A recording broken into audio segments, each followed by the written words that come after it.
Good morning students. कैसे हो? उम्मीद करता हूँ अच्छे हो गए, है ना। तो आज हम स्टार्ट करने वाले हैं अपना क्लास 10th का जो सबसे इम्पोर्टेंट चैप्टर रहने वाला है हमारा सांख्यिकी स्टैटिस्टिक्स। और ये जो चैप्टर रहने वाला है एग्जाम के पॉइंट ऑफ व्यू से बहुत ही ज़्यादा इंपॉर्टेंट है, आई बात समझ में। और इस चैप्टर में हम लोग पढ़ने वाले हैं बेसिकली तीन चीज़ें पढ़ेंगे। एक हम पढ़ेंगे माध्य, कि माध्य कैसे निकालते हैं, ठीक है। और माध्य निकालने के 3 तरीके होते हैं, उसके बारे में हम डिस्कस करेंगे। अगला जो हमको निकालना है यानी 13.1 में हमको क्या सीखना है, माध्य कैसे फाइंड आउट करते हैं। और 13.2 में हम सीखेंगे बहुलक निकालना, बहुलक कैसे निकालते हैं ये 13.2 में। ये हमारी जो न्यू एनसीईआरटी है ना उसके अकॉर्डिंग।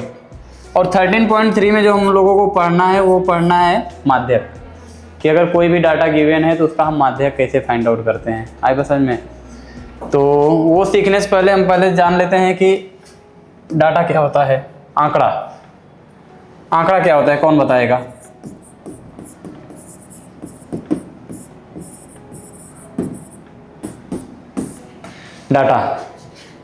डेटा के बारे में पता है क्या होता है?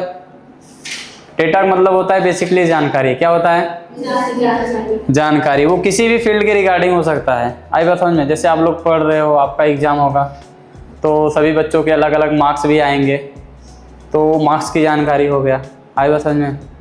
जैसे इस महीने में या पूरे साल भर में कितने दिन तुम स्कूल आए हो, कितने दिन नहीं आए हो, उसका भी हमने एक डेटा कलेक्ट किया, मतलब वो भी एक जानकारी हो गई। तो 3 टाइप के डाटा के बारे में हम लोग पढ़ेंगे। सबसे पहला जो हमको पढ़ना है एक यथाप्राप्त आंकड़ा होता है। क्या होता है? यथाप्राप्त आंकड़ा। दूसरा होता है अवर्गीकृत बंटन सारणी, ठीक है। तीसरा होता है हमारा वर्गीकृत बंटन सारणी। और हमारा जो एग्जाम में क्वेश्चन पूछा जाता है वो ज़्यादातर कहाँ से पूछा जाता है? मोस्टली वर्गीकृत बंटन सारणी से पूछा जाता है, ठीक है। तो पहले हम डिस्कस करेंगे आंकड़ा के बारे में। सबसे पहले हम जानते हैं यथाप्राप्त आंकड़ा क्या होता है, ठीक है। कौन सा आंकड़ा बच्चा? यथाप्राप्त आंकड़ा। यथाप्राप्त आंकड़ों क्या बोलते हैं? रॉ डेटा, यही ना। देखो ये जो चैप्टर रहने वाला है ना बहुत ही आसान चैप्टर है, बहुत ही ध्यान से समझना है। और इसके मार्क्स आपके पूरे के पूरे मार्क्स मिलने वाले हैं एग्जाम में, ठीक है। जैसे देखो मान लो 10 बच्चे पढ़ रहे हैं। कितने बच्चे? 10 बच्चे पढ़ रहे हैं। और मान लो हमने उनका टेस्ट ले लिया, मान लो मैथ्स पढ़ा रहा हूँ तो मैथ्स का ही टेस्ट ले लिया मैंने। और मैंने टेस्ट लिया और 10 मार्क्स का टेस्ट है। मैक्सिमम मार्क्स कितना है? 10 मार्क्स का टेस्ट है। तो हो सकता है किसी बच्चे के 2 मार्क्स आए हों। कितने मार्क्स? 2। कोई बच्चा ऐसा भी होगा जो 3 मार्क्स लाया होगा बच्चा। अच्छा, कोई ऐसा भी है जिसके कितने मार्क्स आए हैं? 8 मार्क्स आए हैं। कोई 5 मार्क्स पाने वाला होगा, कोई 6 मार्क्स, कोई 4 मार्क्स, कोई 2 मार्क्स। 1 2 3 4 5 6 7। मान लो एक बच्चा है जो कितना मार्क्स लाया है? 4। और कोई और है जो 2 मार्क्स। कितने हो गए टोटल? 10 हो गए? 9। लो एक और हो गया, अभी सही है ना। यानी ये हमने 10 बच्चों के मार्क्स लिख रखे हैं। टेस्ट हुआ था और टेस्ट में 10 अलग अलग बच्चों के मार्क्स हैं। यानी एक बच्चा ऐसा है जिसके कितने मार्क्स आए हैं? 2। एक बच्चा ऐसा है जिसके कितने मार्क्स आए हैं? 4। एक बच्चा ऐसा भी है जिसने 2 मार्क्स लाए हैं, ठीक है। एक बच्चा है जिसके 3 मार्क्स। तो ये हमारे पास जो भी जानकारी है, जो भी हमारे पास आंकड़ा मौजूद है वो उनके मार्क्स का है, ठीक है ना। तो ये जो भी जानकारी था इसमें क्या हमने कोई परिवर्तन किया है? जिस अवस्था में था उसी अवस्था में मिला कि नहीं मिला? हमने इसमें कोई चेंजेस नहीं किया ना, कोई अरेंजमेंट नहीं किया ना। तो इस प्रकार के आंकड़ा का मतलब क्या बताया मैंने? जानकारी, ठीक है। तो ये जो ऑब्जर्वेशन है हमारा, हम इसे बोलते हैं बेटा यथाप्राप्त आंकड़ा, यानी रॉ डेटा। क्या बोलते हैं? Raw data. और अगर कोई भी रॉ डेटा गिवन है और उसका अगर अपने को माध्य निकालना होगा, क्या निकालना होगा? माध्य निकालना होगा। तो माध्य निकालने का जो फार्मूला होता है आपने पढ़ रखा होगा पहले ही। औसत का फार्मूला पता है ना? औसत कैसे निकालते थे? पदों का योग बटे पदों की संख्या, आई बात समझ में। तो वही होता है कि सभी आंकड़ों का योग और बटे आंकड़ों की संख्या, ये होता है हमारा यथाप्राप्त आंकड़ा, ठीक है। यथाप्राप्त आंकड़ा मान लो ये 10 बच्चे थे। 10 बच्चों में देख के तो पता कर सकते हैं हम लोग कि हाँ क्लास का क्या पोजीशन रहने वाला है, टेस्ट हुए बच्चे पढ़ने में ठीक ठाक हैं कि नहीं है। लेकिन अगर ये बच्चे और बढ़ जाए तो मान लो बहुत सारे बच्चे हो गए, 50 हो गए, 60 हो गए, तो हमारे पास ऐसे करके अगर यथाप्राप्त आंकड़ा लिखना शुरू करूँगा तो यहाँ से लेके यहाँ तक हो जाएगा। समझ में ही नहीं आएगा, है कि नहीं, कि क्या हो गया क्या नहीं हो गया। तो हमारे काम की जो जानकारी हमको चाहिए क्या हम उससे प्राप्त कर पाएंगे? इस आंकड़े से नहीं प्राप्त कर पाएंगे। ठीक है। तो उसके लिए हम क्या काम करते हैं ना कि इस आंकड़े को, ये जो हमारे पास जो भी टेबल है, जो भी डाटा गिवन है, हम इसे थोड़ा सा और क्या करते हैं, रीअरेंज करते हैं, व्यवस्थित करते हैं। और जब व्यवस्थित करके लिखते हैं तो उसी में सबसे पहला जो हम बनाते हैं वो बनाते हैं अवर्गीकृत बंटन सारणी। क्या बनाते हैं? अवर्गीकृत बंटन सारणी। ध्यान देखो, एक तरफ हम लिखेंगे आंकड़ा। क्या लिखेंगे? अच्छा, आंकड़ा का मतलब क्या? मार्क्स। आंकड़ा लिखो या इसी को क्या लिख दो बच्चा? प्राप्तांक। क्या लिख दो? प्राप्तांक। और इधर हम लिखेंगे क्या? बारंबारता। क्या लिखेंगे? बारंबारता। ठीक है ना। बारंबारता को इंग्लिश में क्या बोलते हैं बेटा? फ्रीक्वेंसी। क्या बोलते हैं? फ्रीक्वेंसी। ठीक है। ये हम क्या बनाने जा रहे हैं? अवर्गीकृत बंटन सारणी,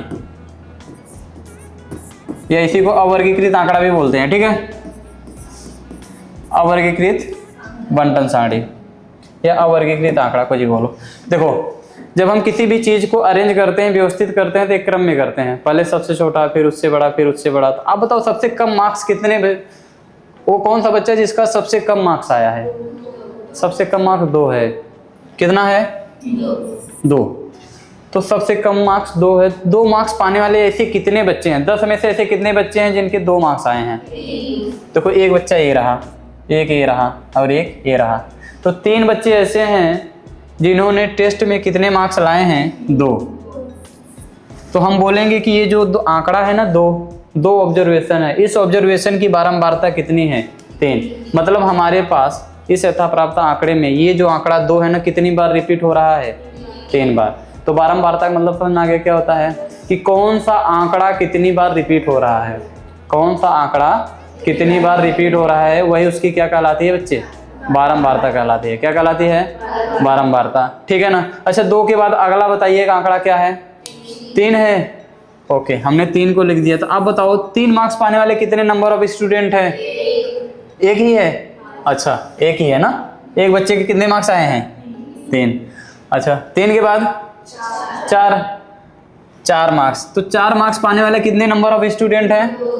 एक यहाँ पर रहा और एक ये रहा, यानी टोटल 2 हैं। कितने हैं? 2। यानी 2 स्टूडेंट ऐसे हैं जिन्होंने टेस्ट में कितने मार्क्स लाए हैं? 4 मार्क्स। अच्छा, मान लो अब 4 के बाद क्या है? 5। तो 5 मार्क्स पाने वाले कितने स्टूडेंट हैं बच्चे? एक ही है। लो भाई, 1 हो गया। 5 के बाद क्या है? 6 है क्या? 6 मार्क्स पाने वाला भी है। एक स्टूडेंट ऐसा भी है जिसके कितने मार्क्स आए हैं? 6 मार्क्स आए हैं। 6 के बाद क्या है? 7 मार्क्स पाने वाले कितने स्टूडेंट हो गए? 1। 8 मार्क्स पाने वाला 1 हो गया। यही ना। 8 के बाद तो नहीं है। तो अब एक बात बताओ, यह वाला आंकड़ा देखना ज़्यादा आसान है हमारे लिए, क्या वाला? यह ना। यह देखते ही हम आसानी से बता पाएंगे, ठीक है, कि क्लास का क्या माहौल रहने वाला है। और मान लो और ज़्यादा बच्चे हो गए हमारे पास, बहुत सारे आंकड़ा हो गया, बहुत सारी जानकारी हो गई, ठीक है, मान लो 100-200 बच्चे हो गए, तब तो इसमें भी बहुत, ये जो हमारा वर्गीकृत बंटन सारणी है वर्गीकृत, बहुत काफ़ी लंबा हो जाएगा। ठीक है, तो इसके लिए हम क्या काम करते हैं कि वर्गीकृत बंटन सारणी बनाते हैं। क्या बनाते हैं? वर्गीकृत बंटन सारणी। देखो, वर्गीकृत बंटन सारणी क्या होता है, हम इधर बना दे रहे हैं ना, यहीं बना दे रहे हैं। ठीक है बेटा, ये रहे वर्गीकृत बंटन सारणी। ठीक है, इधर क्या लिखेंगे हम? वर्ग अंतराल। क्या लिखेंगे? वर्ग अंतराल पता है क्या होता है? हाँ, क्या होता है बताओ? ये हो गया हमारा बच्चा बारंबारता। आए बात समझ में? देखो ध्यान से, वर्ग अंतराल क्या होता है। कई बार क्या होता है कि मान लो हमारे क्लास में 100 बच्चे हैं, ठीक है, और एग्ज़ाम हुआ, तो उन्होंने एग्ज़ाम दिया, सबके मान लो मार्क्स आए होंगे, सबके मान लो 50 मार्क्स का एग्ज़ाम हुआ, और सबके अपने अपने अलग अलग मार्क्स आए होंगे। ठीक है, तो अगर हमें पता करना होगा कि भाई इस क्लास का क्या माहौल रहने वाला है, क्या पोजीशन है, बच्चे पढ़ने में कैसे हैं कैसे नहीं है, तो हम क्या काम करते हैं कि ग्रुपिंग कर देते हैं। क्या कर देते हैं? ग्रुपिंग कर देते हैं। बोलते हैं कैसा है कि 0 से लेके 10 मार्क्स के बीच में, 0 से लेके 10 के बीच में जितने बच्चों का मार्क्स आया है वो अपना एक अलग ग्रुप बना लेंगे। ठीक है, फिर हम बोलेंगे कि 10 से लेकर 20 के बच्चों का जो भी ग्रुप है, ऐसे कितने बच्चे हैं जिनका मार्क्स 10 से लेकर 20 के बीच में आया है, वो यहाँ पे अपना अलग ग्रुप बना लेंगे। फिर हम बोलेंगे कि ऐसे कितने बच्चे हैं, खड़े हो जाएंगे, जिनका मार्क्स कहाँ से कहाँ तक है 20 से 30 के बीच में है, वो खड़े हो जाएंगे। मैं बोलूँगा तुम लोग अपना एक अलग ग्रुप बना लो। तो ऐसे करके अगर मैं ग्रुप में डिवाइड करूँगा तो पूरी क्लास कितने ग्रुप में डिवाइड हो जाएगी, 10 ग्रुप में बन जाएगी, नहीं बन जाएगी? तो 10 ग्रुप में बन जाएगी। तो हमको देख के पता चल जाएगा हाँ ये अच्छे बच्चों का ग्रुप है, इन्होंने अच्छा स्कोर करा है, ये मतलब खराब बच्चों का ग्रुप है, इन्होंने बहुत कम मार्क्स लाए हैं, कि नहीं? तो उसी को हम बोलते हैं वर्ग अंतराल। क्या बोलते हैं? वर्ग अंतराल। वो जो ग्रुप बनाते हैं ना, ग्रुप को ही हिंदी में क्या बोलते हैं? वर्ग अंतराल। इंग्लिश में हम उसको बोलते हैं क्लास इंटरवल। क्या बोलते हैं? Class interval. तो हम जो ग्रुप बनाएंगे ना बच्चे, कितने का बनाएं? 2-2 का बनाएं, 2 का बना रहे हैं ना, ठीक है। मान लो हम बना रहे हैं 0 से लेके 2, 0 से 2। फिर अगला ग्रुप होगा 2 से 4, फिर अगला ग्रुप होगा बच्चा 4 से 6, फिर अगला ग्रुप होगा 6 से 8, फिर अगला ग्रुप बना दे रहे हैं 8 से। यही होगा कि नहीं होगा? आप एक बात बताइएगा, 0 से 2 इसे हम बोलते हैं वर्ग अंतराल। ये पहला वर्ग अंतराल, दूसरा वर्ग अंतराल, तीसरा, चौथा, पांचवा, ये वर्ग अंतराल है। क्या है? वर्ग अंतराल है, ठीक है। ये जो हमने पहले आंकड़ा लिख रखा है ना, जैसे 0, इसे हम बोलते हैं निचली वर्ग सीमा। बाद में जो आता है उसे क्या बोलते हैं? ऊपरी वर्ग सीमा। क्या बोलते हैं?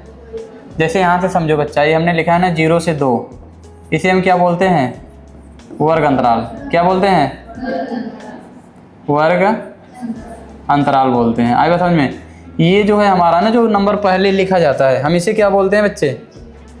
निचली वर्ग सीमा। क्या बोलते हैं? निचली वर्ग सीमा। और जो बाद में आता है नंबर, उसे क्या बोलते हैं? इसे बोलते हैं ऊपरी वर्ग सीमा। ऊपरी वर्ग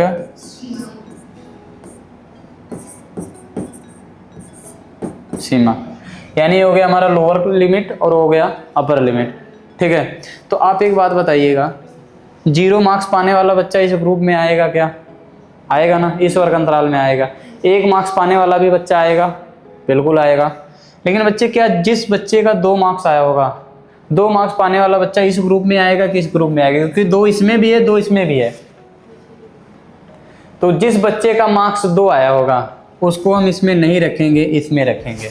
आए बस समझ में? याद रखना, उस आंकड़े को हम उस वर्ग अंतराल में बिल्कुल सम्मिलित नहीं करेंगे जो उसके ऊपरी वर्ग सीमा के बराबर होगा। किसके बराबर होगा? ऊपरी वर्ग सीमा के। यानी अगर ऊपरी वर्ग सीमा 2 है तो 2 मार्क्स वाला इसमें ना आके उसके बाद वाले में आएगा। तो आप बताओ, 2 मार्क्स वाला इसमें आएगा कि इसमें आएगा? नीचे वाले में आएगा। अच्छा, कोई बच्चा 4 मार्क्स पाया है तो उसको हम 2 से 4 वाले में रखेंगे कि 4 से 6 वाले में? पता चल गया? इसे क्या बोलते हैं? पूरे को वर्ग अंतराल। क्या बोलते हैं? जो नंबर पहले लिखते हैं उसे क्या बोलते हैं? निचली वर्ग सीमा। क्या बोलते हैं? जो बाद में उसे ऊपरी वर्ग सीमा बोलते हैं, ठीक है। तो अब एक बात बताओ, 0 से 2 के बीच में 0 मार्क्स पाने वाला आएगा बच्चा? 0 मार्क्स वाला भी आएगा कि नहीं आएगा? 1 मार्क्स वाला आएगा? 2 मार्क्स वाला नहीं आएगा। तो क्या 0 मार्क्स पाने वाला कोई है बच्चा? नहीं ना। 1 मार्क्स वाला है? नहीं है। और जब नहीं है तो छोड़ दो। यहाँ पे कितना आएगा? 0 आएगा। कितना आएगा? 0 आएगा, ठीक है। ये हो गया 0। 2 से 4 के बीच में कौन कौन आएगा? 2 मार्क्स वाला आएगा, 3 मार्क्स वाला आएगा, 4 मार्क्स वाला आएगा क्या? नहीं आएगा। तो 2 मार्क्स वाले कितने हैं?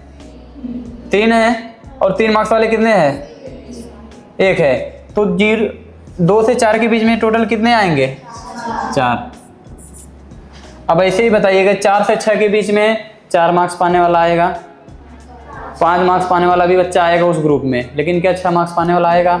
नहीं आएगा। तो ऐसे कितने बच्चे हैं कि जिनका मार्क्स 4 से 6 के बीच में है बच्चा? 4 मार्क्स वाला 2 है, 5 मार्क्स पाने वाला 1 है, 6 मार्क्स वाला तो आएगा ही नहीं आएगा। तो बताओ, 2 और 1 क्या हो गया? 3। तो टोटल कितने लोग आएंगे? 3। आएगा समझ में? यानी 3 बच्चे ऐसे हैं जिनका मार्क्स 4 से 6 के बीच में आया है। पता चल गया? फिर आगे बताओ, 6 से 8 के बीच में कितने स्टूडेंट आएंगे?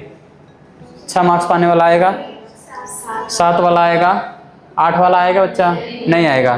तो 6 वाले कितने हो गए? 1। 7 वाला कितना हो गया? टोटल कितना हो गया? 2। बच्चा 8 से 10 के बीच में कौन कौन स्टूडेंट आएंगे जिनका 8 मार्क्स पाने वाला आएगा, 9 मार्क्स पाने वाला भी आएगा, 10 वाला आएगा क्या? नहीं आएगा। अच्छा हमारे पास 8 ही मार्क्स तक पाया है ना, तो लिख लो 9 मार्क्स है ही नहीं, तो 8 मार्क्स पाने वाला कितना? 1 है, तो 1 आई बस समझ में। तो बताओ ये हो गया हमारा यथा प्राप्त आंकड़ा, ये हो गया अवर्गीकृत, ये हो गया वर्गीकृत। इन तीनों में सबसे ज़्यादा आसान कौन सा लग रहा है? ये वाला ना, है कि नहीं? अगर हमारे पास काफ़ी बड़े पैमाने पर अगर हमारे पास जानकारी हो, ठीक है ना, तो उसका वर्गीकृत वाला ज़्यादा बेटर रहेगा कि यथा प्राप्त वाला? वर्गीकृत ना, हम अपने काम की जो जानकारी है वर्गीकृत से ही हमको पता चल जाएगा। आई बस समझ में।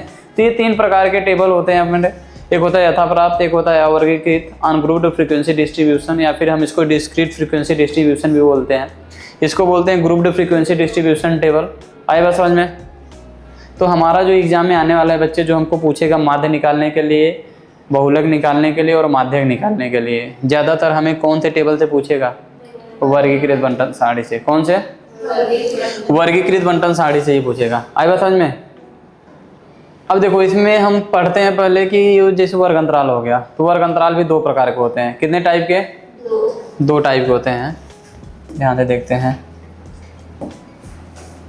देखो हम लिख रहे हैं यहाँ पे वर्ग अंतराल। क्या बच्चा? वर्ग अंतराल, इसको क्या बोलते हैं? क्लास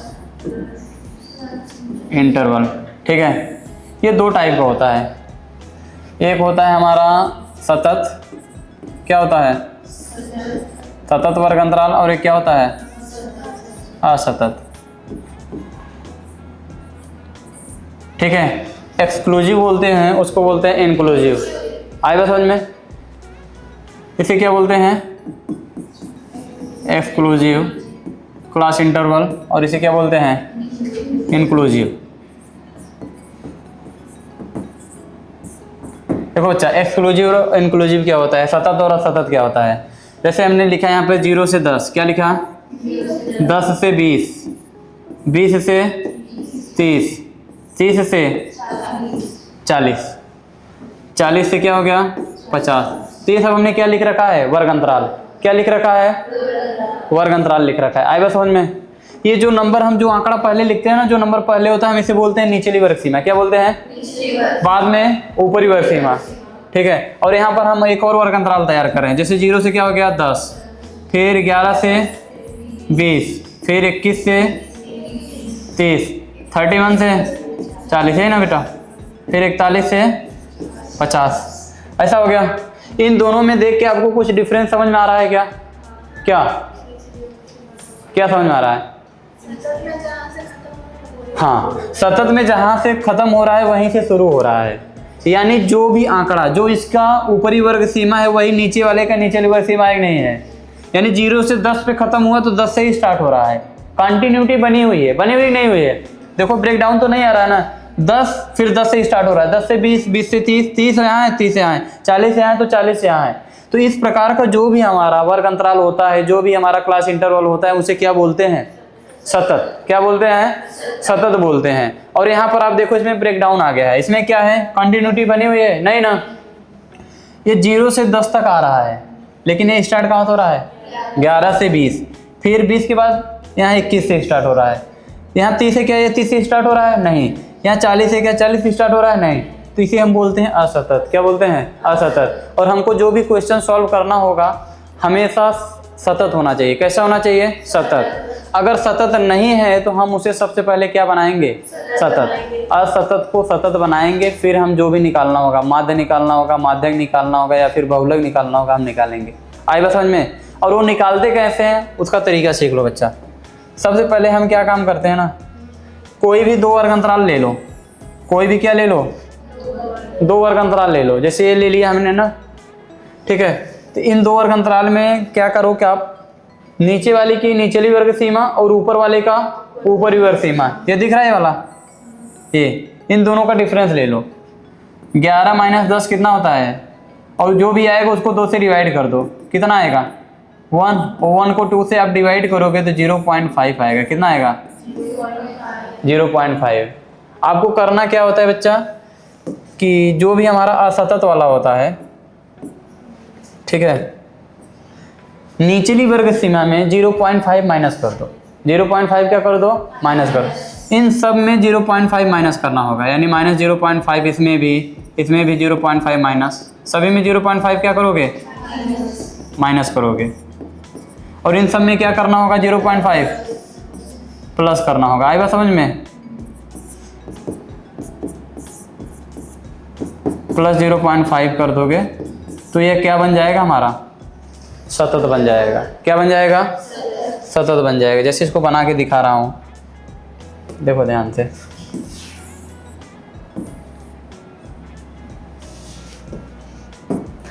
देखो 0 में से 0.5 को माइनस करोगे तो क्या आएगा? बताओ जरा।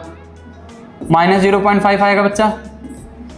10 में 0.5 को प्लस करोगे क्या हो जाएगा? 10.11 में से 11 में से 0.5 को माइनस करोगे 10.5 आएगा। 10.5 आएगा कि नहीं आएगा? कितना आएगा? अच्छा 20 में 0.5 को प्लस करोगे आप तो क्या हो जाएगा? 20 ऐसे 21 में से 0.5 को माइनस करोगे तो 20.5 और 30 में 0.5 को प्लस करोगे तो बेटा 31 में 0.5 को माइनस करोगे तो और इसमें प्लस करोगे तो इसमें माइनस करोगे तो 41 पॉइंट और इधर 50.5। तो देखो अब जो यहाँ पर है वही यहाँ है कि नहीं है? जो यहाँ है वही यहाँ है ना, तो सतत से असतत बन गया कि नहीं बन गया? तो पता चल गया ना कि अगर असतत वर्ग अंतराल है तो उसको सतत कैसे बनाते हैं? कहाँ पर? सॉरी ये 40 है ना, ये 40 है। आएगा समझ में? तो समझ में आ गया कैसे करते हैं? निचली वर्ग सीमा में क्या माइनस करना होगा? 0.5 माइनस करेंगे। निचली वर्ग सीमा है तो उतना ही कम कर देंगे 0.5। ऊपर ही है तो उसको और ऊपर उठा देंगे। कितना उठाएंगे?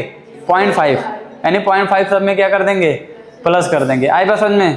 तो 3 प्रकार का आंकड़ा हमने पढ़ा। पहला क्या है? यथा प्राप्त आंकड़ा। जो जानकारी जिस रूप में होती है इनिशियल फॉर्म में वो क्या होती है? हमारी यथा प्राप्त आंकड़ा। फिर उसको हमने क्या कर दिया? रीअरेंज करके क्या बनाया? अवर्गीकृत बंटन सारणी बनाया। क्या बनाया? अवर्गीकृत बंटन सारणी। ध्यान से देखिए आप लोग, एक सेकेंड। ये रहा ना हमारा अवर्गीकृत और ये क्या है? वर्गीकृत। अवर्गीकृत और वर्गीकृत में फर्क क्या होता है? हम इसे डिस्क्रीट फ्रीक्वेंसी डिस्ट्रीब्यूशन टेबल भी बोलते हैं। क्या बोलते हैं? डिस्क्रीट फ्रीक्वेंसी डिस्ट्रीब्यूशन, ठीक है ना। और इसे बोलते हैं ग्रुप्ड फ्रीक्वेंसी डिस्ट्रीब्यूशन। ऐसा हम इसलिए बोलते हैं क्योंकि इसमें हर एक ऑब्जर्वेशन का मतलब आंकड़ा ही होता है, उस आंकड़े को बोलते हैं जो न्यूमेरिकल फॉर्म में लिखा होता है, नंबर के फॉर्म में, ठीक है ना। जानकारी तो बहुत कुछ होती है कि कोई कैसा है, उसके हालात कैसे हैं, वो भी तो जानकारी है, तो आंकड़ा नहीं होगा, ठीक है। आंकड़ा हम उसको बोलते हैं कि जब हम किसी भी जानकारी को नंबर के फॉर्म में, उसकी न्यूमेरिकल वैल्यू होती है ना, उसी को क्या बोलते हैं? ऑब्जर्वेशन। हिंदी में उसको आंकड़ा बोलते हैं। आई बात समझ में? तो इसमें क्या होता है? अवर्गीकृत बंटन सारणी में क्या होता है बच्चा कि हर एक आंकड़ा की ना उसकी अलग अलग फ्रीक्वेंसी लिखी गई है। मतलब अलग अलग क्या लिखी गई है? बारंबारता। लिखा गया कि नहीं लिखा गया? ध्यान से देखो कि 2 कितनी बार आ रहा है? 3 बार। मतलब पूरे टेबल में 2 आपको 3 बार देखने को मिलेगा। 2 2 2। फिर 3 कितनी बार आ रहा है? 1 बार। 4 कितनी बार आ रहा है? 2 बार। ऐसे करके, यानी हर एक आंकड़े की क्या लिखी गई है? बारंबारता। जबकि ग्रुप्ड फ्रीक्वेंसी में, वर्गीकृत बंटन सारणी में ऐसा नहीं होता है। वर्गीकृत बंटन सारणी में क्या हम लिखते हैं? एक एक अलग अलग ग्रुप का बारंबारता लिखते हैं, पर्टिकुलर एक ग्रुप का ही लिखते हैं। मतलब एक वर्ग अंतराल है ना, एक ग्रुप बनाया, उसमें कितने लोग आ रहे हैं, उसमें कितने ऑब्जर्वेशन आ रहे हैं, वो लिखा जाता है। आए बात समझ में? तो इसमें 3 चीजें पढ़ना है अपने को, माध्य, माध्यक और बहुलक, ठीक है। देखो सबसे पहले आता है हमारा माध्य। क्या आता है? माध्य आता है। देखो माध्य क्या होता है? माध्य को क्या बोलते हैं हम? मीन। क्या बोलते हैं बच्चा? और इसको किससे रिप्रेजेंट करते हैं? एक्स बार से। किससे? एक्स बार से, ठीक है। मीन का मतलब आपने औसत पढ़ रखा होगा पहले। जैसे मान लो कि 10-12 बच्चे हैं, मान लो 10 बच्चे हैं या कुछ बच्चे हैं हमारे पास। एक बच्चा मान लो 15 kg का है, कुछ ज़्यादा छोटा तो नहीं हो गया है ना। अच्छा लो, एक बच्चा 20 kg का है और एक बच्चा कितने का है? 12 kg का है। छोटे बच्चे हैं, बड़े बच्चों की बात नहीं की जा रही है, ठीक है। और मान लो एक बच्चा मान लो 14 kg का है और कोई 16 kg का है, एक और है कितने kg का, 30 kg का, ये भी तो बच्चा में ही गिना जाएगा, है ना, सबके साथ है। कितने ये बच्चों का वजन है, वेट का हमने डाटा लिया है, किसका डेटा लेकर रखा है, वेट का, यानी हमने 1 2 3 4 5 6 बच्चे हमारे पास और 6 बच्चों के वजन का हमारे पास क्या है, डाटा है, ठीक है। तो अगर हमें इसका औसत वजन निकालना होगा, औसत वजन को ही माध्य बोलते हैं ना, औसत को ही माध्य बोलते हैं, ठीक है।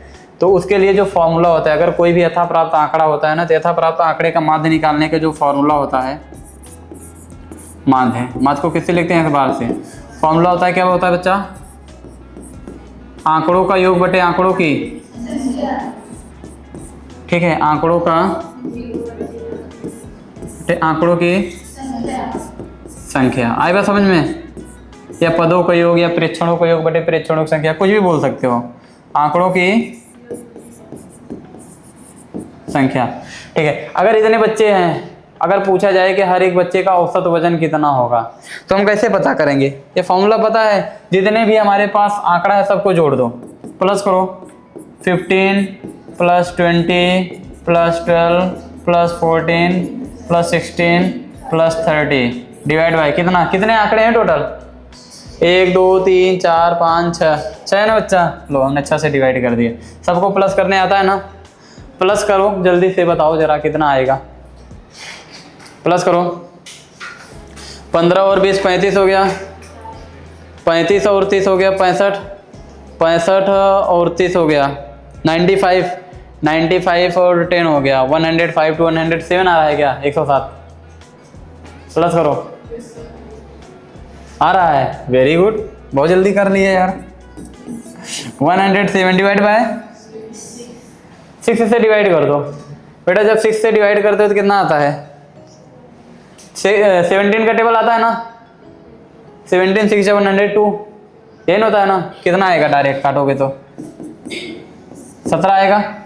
अभी कितना बचेगा, 5 पॉइंट लगाएंगे, 50 हो गया, 6 8 जा 48, 2 बचेगा, 0 लगाएंगे, 6 3 जा 18, हालांकि छोड़ दो, इतना केजी, यानी हर एक बच्चे का औसत वजन कितना है, 17.8 केजी लगभग, अप्रॉक्स में आ रहा है कि नहीं आ रहा है। तो ये था हमारा माध्य निकालने का फॉर्मूला, क्या निकालने का, माध्य। अगर कोई भी हमारा क्या आ रहा है, अवर्गीकृत बंटन सारणी, सॉरी यथा प्राप्त अगर आंकड़ा आ रहा है और वो अवर्गीकृत का भी हम ऐसे निकालते हैं, ठीक है, तो उसके लिए ये फॉर्मूला होता है, आंकड़ों का योग बटे आंकड़ों की संख्या।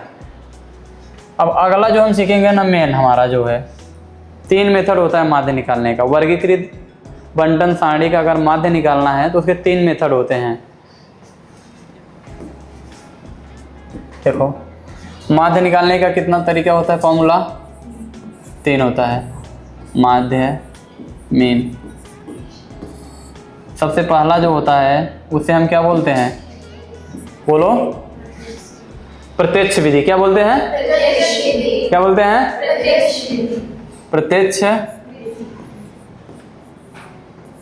प्रत्यक्ष विधि। बच्चा इसको इंग्लिश में क्या बोलते हैं, इसी को डायरेक्ट मेथड भी बोलते हैं ना, डायरेक्ट मेथड। बताओ एक्स बार इक्वल टू क्या होता है, सिग्मा अपॉन सिग्मा एफ आई, यही होता है, ये होता है। अच्छा एफ आई क्या है, बारंबारता है। एक्स आई को बोलते हैं वर्ग चिन्ह, क्या बोलते हैं, ठीक है, अभी बता रहे हैं वर्ग चिन्ह कैसे निकालते हैं। दूसरा आता है बच्चा हमारा कल्पित मान विधि। क्या होता है, कल्पित मान विधि। Assumed mean method. क्या होता है,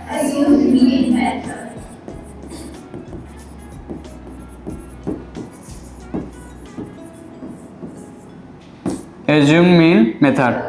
इस मेथड से मीन निकालने का फॉर्मूला क्या होता है, एक्स बार इक्वल टू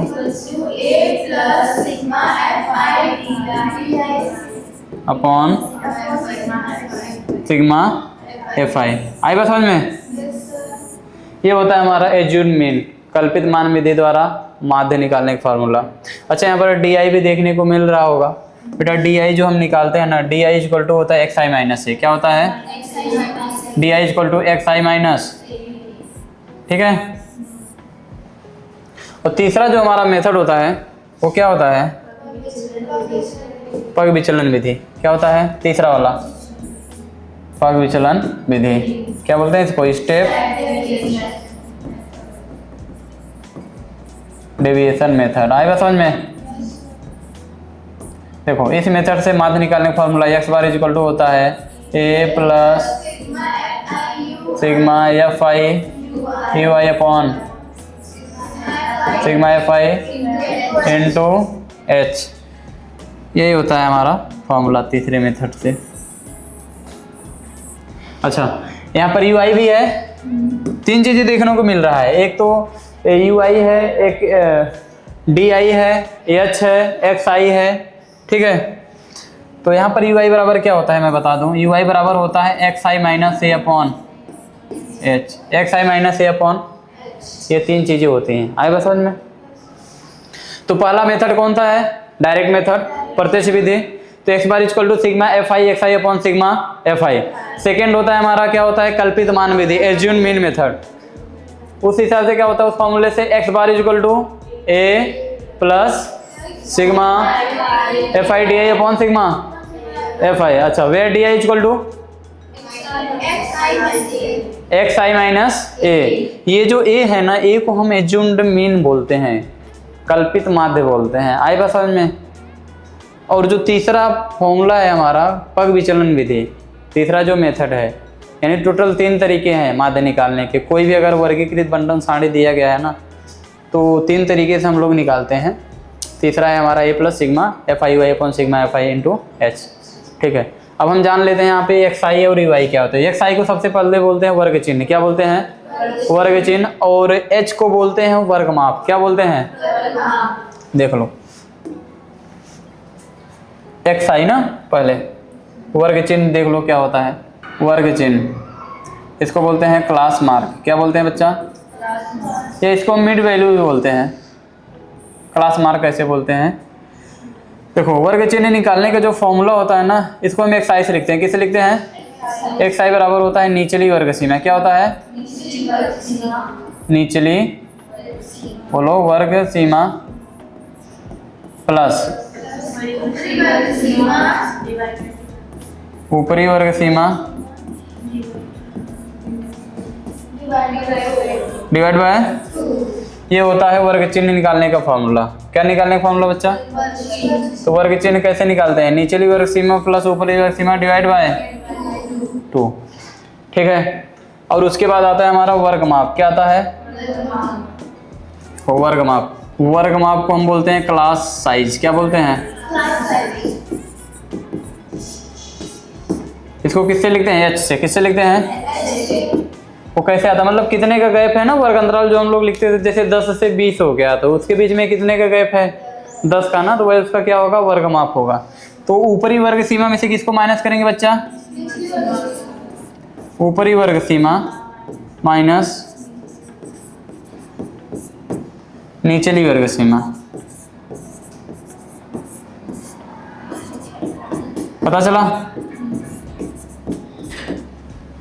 ऐसे निकालते हैं हम लोग वर्ग माप। तो ये याद रखना, ठीक है ना, कि एक्स आई वर्ग चिन्ह बराबर क्या होता है? एक्स आई इक्वल टू निचली वर्ग सीमा प्लस ऊपरी वर्ग सीमा डिवाइड बाई 2, ठीक है। और क्लास साइज वर्ग माप कैसे निकालते हैं? ऊपरी वर्ग सीमा में से निचली वर्ग सीमा को क्या करते हैं? माइनस करते हैं ना। और वर्ग अंतराल कितने टाइप का होता है टोटल? कौन कौन से वर्ग अंतराल? 3 टाइप का। 2 कौन कौन थे? सतत और असतत।